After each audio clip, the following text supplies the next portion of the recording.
Fresh Morning. Da Fresh Morning. On revient dans le Da Fresh Morning sur les 104.5 Urban FM, la station urbaine avec Mosley. Et cette fois-ci, Mosley, on reçoit Monsieur Ndong Abogé, Patrice Arsène de TPS Gabon et Monsieur Lekumba Séverin qui est conseiller à l'ONE, c'est ça? Conseiller du directeur général de l'ONE. D'accord, alors on commence par parler de l'ONE, vos activités dans l'entrepreneuriat. D'accord. Vous, c'est beaucoup plus la recherche de l'emploi. Est-ce que c'est beaucoup l'entrepreneuriat? Ok, en fait, il faut dire qu'on est un service public de l'emploi. Oui. Et logiquement, un service public de l'emploi a deux volets. Donc, il y a le volet emploi salarié et il y a également le volet auto-emploi. Donc, effectivement, depuis plus de 20 ans, l'ONE a beaucoup opté pour l'emploi salarié. Mais compte tenu de l'augmentation du nombre de demandeurs d'emploi, nous avons pensé qu'il était utile aujourd'hui de se lancer dans l'auto-emploi. Mais j'ai l'impression que l'ONE, est-ce que vous faites des rapports annuels pour influencer les formateurs, que ce soit les formateurs sur le plan professionnel ou les formateurs sur le plan général? Je m'explique. Genre, il faut dire au ministère de l'Éducation que veuillez orienter à l'avenir. Voici les secteurs les plus demandés. Voici les secteurs les plus demandés pour l'instant. Et dans l'avenir, on sent que par exemple, ça là, ça va être demandé parce qu'on voit ça, on observe ceci, on observe cela. Est-ce que vous faites ça?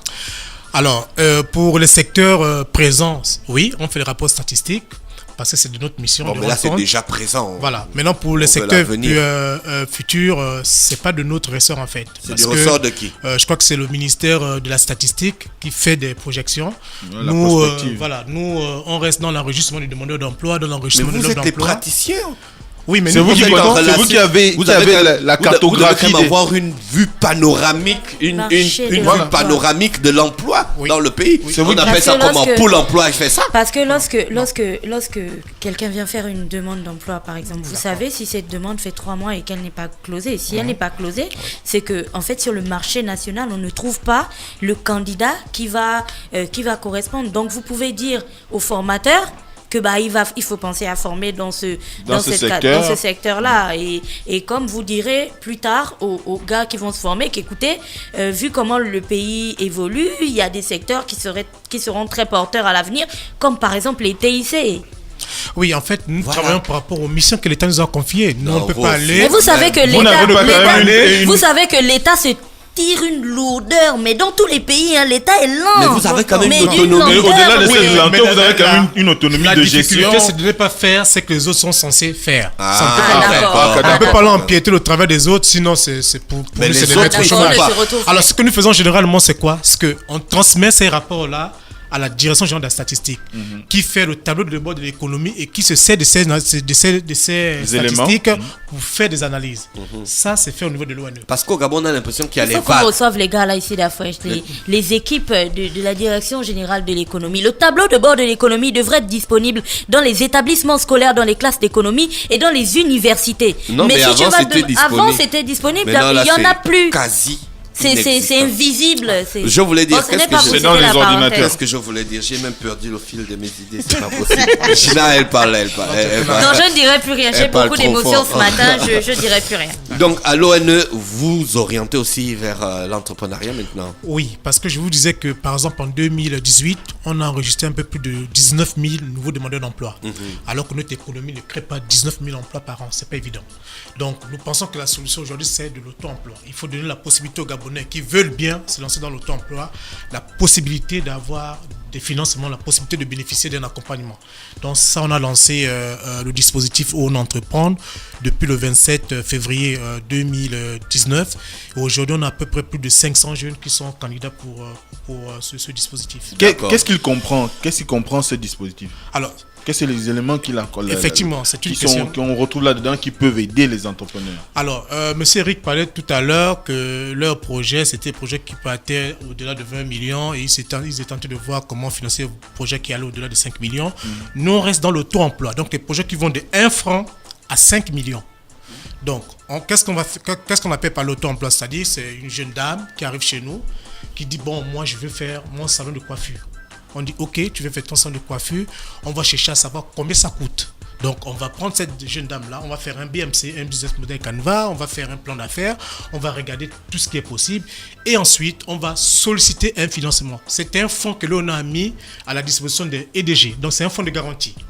Cet agent Mais là, maintenant, vous faites aussi ça, c'est pas votre travail, ça. Si, c'est la mission d'un service s'adapte. public d'emploi. Parce que quand on parle de l'emploi, il n'y a pas que de l'emploi salarié. Il y a également de l'auto-emploi. On ne fait pas de l'entrepreneuriat, c'est-à-dire qu'on fait de l'auto-emploi. C'est la personne qui s'auto-emploie. Vous prenez... Ça fait un chômeur de moins dans les rues. Ça fait une personne qui est insérée, en fait. Donc, c'est un peu ça, c'est ce que nous faisons. Après, maintenant, il faut dire que c'est un dispositif qui n'est pas complexe, c'est-à-dire que la personne arrive à s'inscrire à l'ONE, on l'invite à une session d'information parce qu'il faut expliquer. Après, il y a une partie de formation, mais la formation va dépendre, par exemple, du projet. Non seulement du projet, mais également de vos compétences. Je prends l'exemple, vous êtes communicateur, si vous venez de solliciter le fonds, c'est pas évident qu'on va vous parler encore des aspects de marketing, de communication, comment vendre vos produits. Donc, on va passer à autre chose, peut-être c'est quoi le seuil de rentabilité, c'est quoi le système de trésorerie, c'est quoi. Donc, on va aller sur les éléments beaucoup plus pratiques. Et ensuite, une fois c'est prêt, on transmet votre dossier à EDG, parce que nous avons un fonds là-bas qui est aujourd'hui à 173 millions et qui augmente chaque Justement, mois. j'avais envie de vous demander, quand vous prêtez de l'argent à ces personnes-là pour l'auto-emploi, est-ce qu'elles ont l'obligation de rembourser? Oui, c'est un prêt. Ah, d'accord. Parce qu'il faut permettre Mais frère, aux autres. Il faut Non, permettre. ça a toujours été comme ça, Dafresh. Je Frère, le on dis t'a parce dit que... tu prêtes. Non, je le dis parce que il y avait la suite de ma question. D'accord. S'il y a le prêt, c'est que donc il faut initier la période de remboursement. C'est ce que je voulais vous Et dire. puis, Le dans taux cette de période différé. de remboursement, est-ce qu'il y a quelqu'un de l'ONE qui accompagne véritablement Oui, cette oui, personne? il y a quelqu'un de D'où ma l'ONE et question, DG. Dafresh. Tu vois que j'étais... C'est très intéressant. En fait, quand vous avez le financement, c'est déjà un fonds de garantie. On a négocié un taux. C'est-à-dire, si vous prenez 5 millions, vous n'avez pas remboursé 8, 9, 10 millions comme dans les banques. Donc, c'est un mois. Et il y a quelqu'un de l'ONU qui vous suit et quelqu'un de EDG. Parce que EDG aussi doit recouvrir de l'argent. Ce n'est pas l'argent qu'on donne aux promoteurs, ce n'est pas l'argent de l'ONU. clair. C'est l'argent de EDG. Sauf que l'ONU a un fonds de garantie. Au cas où le jeune n'arrivait pas à rembourser, EDG va aller piocher dans ce fonds de garantie pour pouvoir rembourser. C'est un peu ça, c'est comme ça que ça fonctionne. On a compris également que lorsque vous faites un projet et que l'argent, il n'y a pas de contrainte, mais le jeune, il prend son argent, il va s'asseoir. La deuxième chose, on ne va pas remettre de l'argent aux jeunes. C'est-à-dire, vous dites, je vais à un salon de coiffure, ok, je vais acheter un casque. Vous amenez la facture. Donc, on fait le chèque, on paye directement par chèque, par virement à l'entreprise. au commerce, Vous allez prendre au le commerce. casque, on vient voir si le casque est disponible avant de pouvoir payer, par Le exemple. prochain matériel Donc, c'est comme dont ça que ça vous va se avez passer, en fait. Ok. Voilà. Donc, D'accord. alors, la question qui se pose, oui. Oui, vas-y, pose ta question. La question qui se pose souvent aussi, c'est vrai que vous avez dit que ce n'est pas un mécanisme complexe, mais est-ce que ça requiert quand même d'avoir un certain niveau scolaire ou encore, je sais pas, certaines attitudes qui devraient vous permettre de bénéficier de cette forme, de ce fonds-là? Alors, vous savez que le service public d'emploi est régi quand même par les textes du BIT, par la convention du BIT. On ne peut pas faire une discrimination.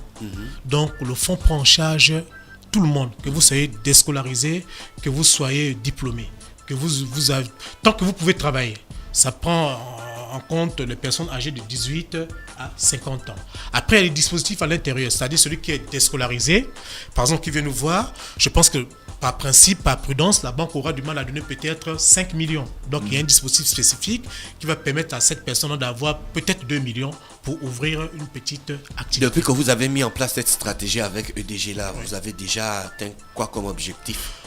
Et vous avez déjà, combien de personnes ont déjà bénéficié de cet accompagnement à ce jour? D'accord. Je disais qu'on a lancé le fonds en février 2019. 19. Ah, l'année là. Ah. L'année là. Ah, d'accord, excusez-moi. Donc aujourd'hui, nous sommes dans la phase de sensibilisation. Je disais qu'il y a plus de 500 jeunes personnes qu'on a déjà sensibilisées. Là, nous sommes en train de travailler avec Dji et Gabon, parce que c'est Dji qui nous accompagne pour finaliser la mise en œuvre du dispositif. Et je pense que d'ici la fin du mois de mai, on va commencer la prise en charge et avec votre autorisation, on pourra peut-être revenir ici avec les jeunes promoteurs pour pouvoir présenter un peu les différentes étapes. Voilà. Monsieur Doran Abogué, vous êtes TPS Gabon, c'est ça? Exactement, je représente l'entreprise TPS Gabon. Vous faites quoi? TPS Gabon, c'était un pressing, une blanchisserie industrielle. Oui, On les connaît, Dafresh, On on se les connaît depuis un connaît. moment, Dafresh. On se connaît depuis le début. Depuis le début. Ça a évolué. Ça a évolué. Vous êtes déjà à quel niveau? Nous sommes opérationnels depuis 2016. Il faut dire que on a gagné le Grand Prix en 2014. On a eu 30 millions. Et Vous avez eu l'argent? On a eu l'argent. C'est vrai. Tout notre Vous n'avez pas acheté Tout une le- voiture à Corée et tout ça? Construit- Ce qui était Vous n'avez bien- pas construit la maison? Non. Ce qui Vous n'avez était pas bien- pris l'argent là vous pour savez, aller quand faire vous, vos choses personnelles? quand vous avez l'âme de l'entrepreneur, Vous êtes allé à Dubaï. allez faire quoi? Quel objectif? Non, quand vous avez l'âme de l'entrepreneur, par rapport à ces fonds, vous devez savoir pourquoi vous devez faire telle activité et qu'est-ce que je dois faire avec cet argent. Et Dieu merci aussi, cet argent, on ne nous a pas remis directement. C'était comme le monsieur l'a si bien dit tout à l'heure, il fallait venir avec des proformas pour acheter le matériel, commander le matériel à l'étranger ou ici sur le plan local. Et c'est comme ça qu'on a pu mettre en place notre activité. Aujourd'hui, TPS, c'est combien de structures exactement? Combien de la présence dans combien de quartiers dans Aujourd'hui, on avait deux. On a fermé une structure pour raisons stratégiques que nous sommes en train de revoir. D'ici septembre, vous allez voir un peu 4 à 5 TPS dans Libreville. Donc nous sommes en train d'y travailler et nous voulons ici dire que c'est grâce à l'État si nous sommes arrivés là. Parce que nous, comme le monsieur a si bien dit, nous étions des étudiants. Et après nos études, nous avons décidé de monter ce pressing qui aujourd'hui, c'est notre quotidien, tous les jours. On n'a pas d'autres activités en dehors de ça. Donc nous faisons que ça. Donc vous avez été accompagné par les batteries administratives et politiques mises en place par l'État gabonais. Je peux dire que c'est la grâce et la chance que nous avons eue d'être accompagnés parce que déjà nous-mêmes au départ, on avait fait un peu d'efforts pour pouvoir en arriver là à travers nos bourses. Et aujourd'hui, c'est la bourse qui nous a permis de lever une telle somme et on continue toujours à grandir. Oui, l'État nous a accompagnés à travers GIA Gabon, à travers la Banque mondiale, à travers Deloitte Gabon, qui nous ont suivis tout au long de notre parcours, tout au long de notre cursus et qui a fait en sorte que l'entreprise puisse voir réellement le jour et pouvoir maintenant atteindre ses objectifs, c'est-à-dire travailler et réaliser un chiffre d'affaires. Une question qui serait peut-être, je ne sais pas si vous êtes la personne la plus adaptée pour répondre à cette question, mais je profite de l'occasion que vous soyez là et que vous représentez l'ONE.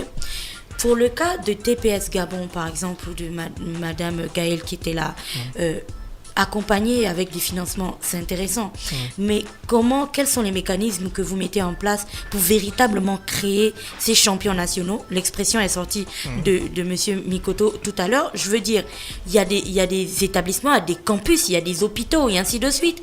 Est-ce que l'État a la possibilité de faire pression de telle sorte que l'hôpital général, le CHUL de Libreville, puisse signer un contrat avec TPS par exemple et leur permettre d'avoir plus de marché, plus d'opportunités. Or, on se limite à donner de l'argent. TPS aussi ne peut pas laver toutes les affaires. Non, Dafresh, quand tu regardes les pays comme le Nigeria avec Aliko Dangote et son ciment, l'État a véritablement mis des barrières sur les importations du ciment international qui venait d'autres pays et tout. Ils ont même fait des allègements dans la sortie de textes et tout ça, de lois, pour permettre à Aliko Dangote d'exploser et d'être le champion national de son pays. Donc donner de l'argent, c'est bien, mais accompagner et permettre d'avoir des politiques de contrats. promotion de la préférence nationale? Aurez-vous des complicités avec les opérateurs étrangers? Aïe.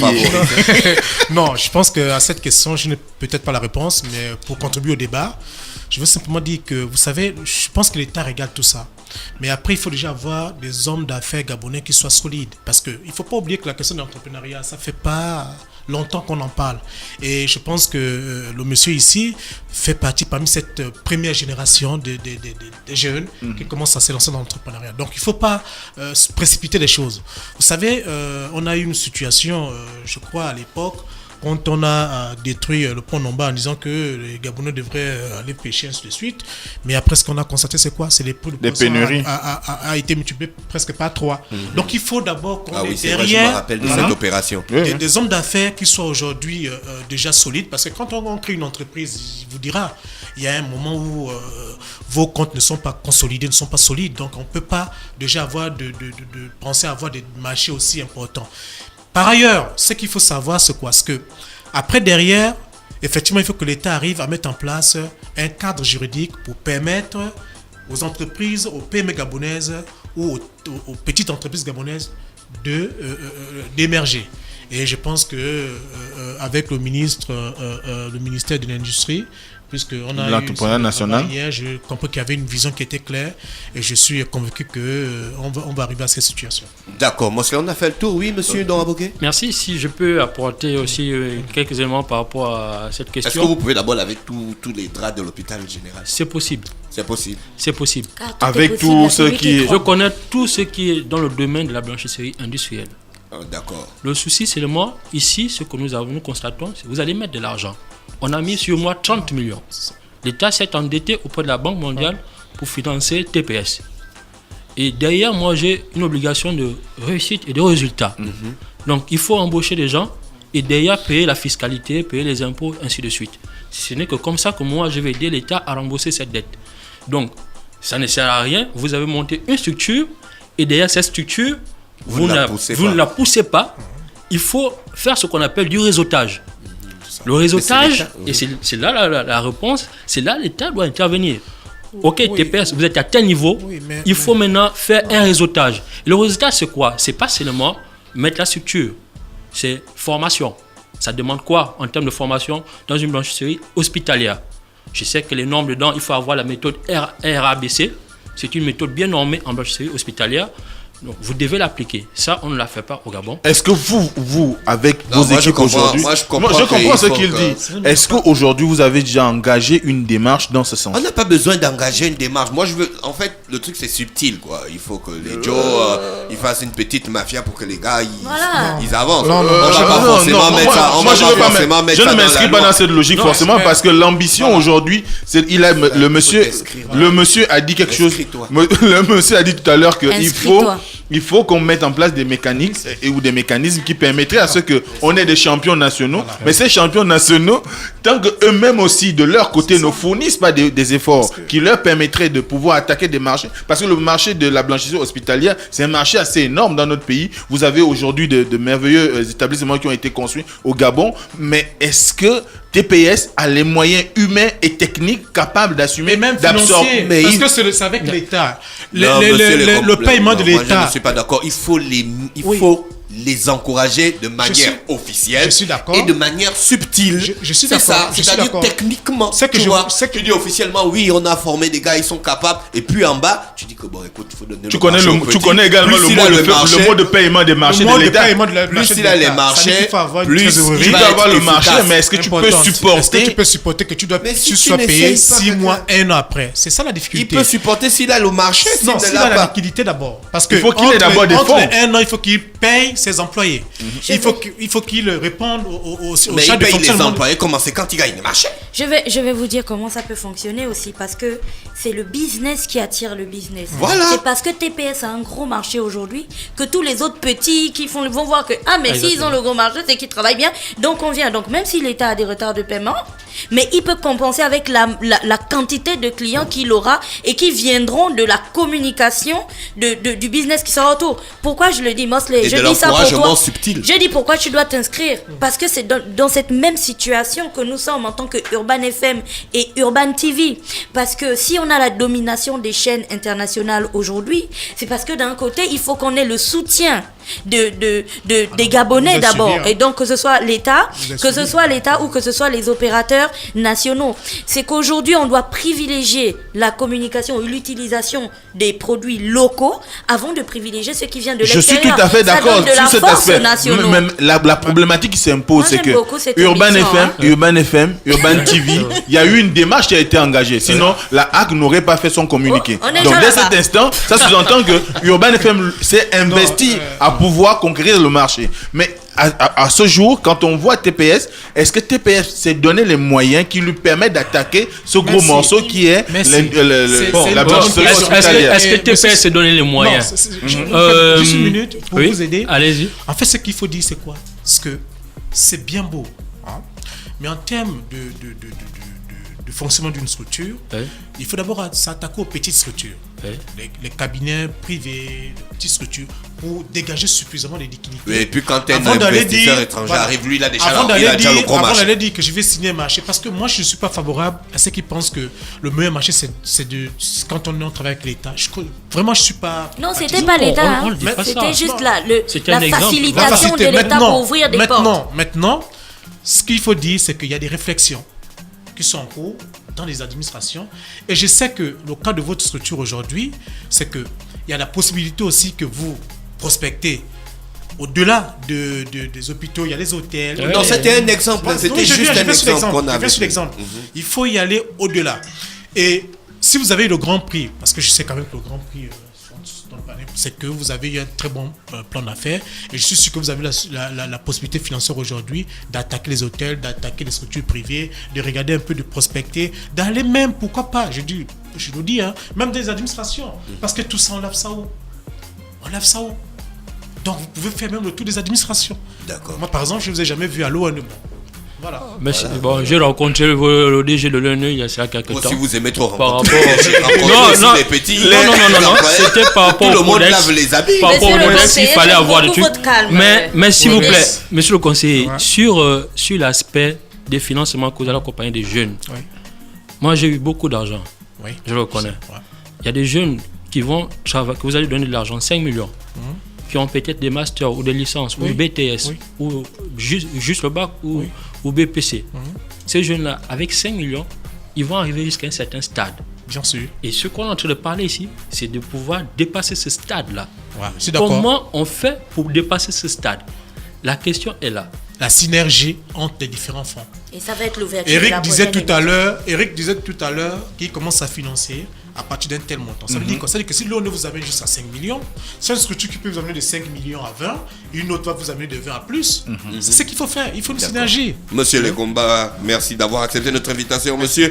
Donc, Abogué, Patrice, Arsène qui est avec nous ce matin, Mosley, nous avons largement dépassé le temps. Exactement. Merci tous les acteurs qui étaient avec nous ce Extra matin largement. sur les 104.5 Urban FM, la station urbaine. Voici l'horoscope de René Rudy. That fresh morning.